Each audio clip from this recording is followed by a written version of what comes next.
I've worked for over 30 years in manufacturing, always been very passionate about manufacturing in Australia and New South Wales in particular.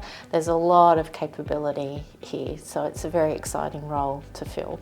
Basically comprises of 3 parts. One is to be an advocate for manufacturers, because this is the first time New South Wales or even Australia's had a modern manufacturing commissioner. So it's really to listen to industry and hear and understand the issues that they're currently facing, and then to advise government on solutions to reducing barriers or even eliminating some issues. The Modern Manufacturing Task Force, they actually put out a task force report, and that covered 7 major themes, and under each theme was a recommendation or a series of recommendations totaling to about 42.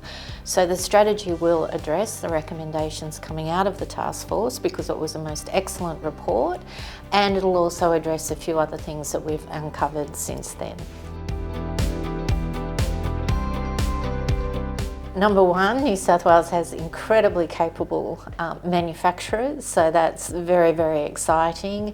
And I think some of the areas that we're looking at is how do we become more connected and learn from each other, because we have a lot to learn from good practices that are around. It's not necessarily sharing IP or trade secrets.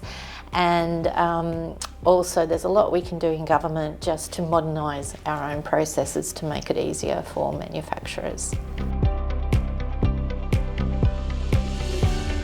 I really want the manufacturers to be able to follow along and look at what we're trying to do, and hopefully cross off things as we get some of the actions completed.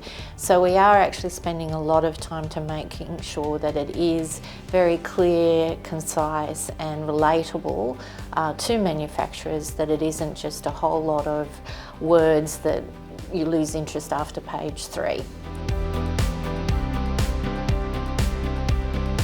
Connection is very important, because often what we find is manufacturers have the same problems. So instead of everybody solving their problems individually, if we're more connected, we can have one solution for many. Automation, I think, is really important for health and happiness of employees.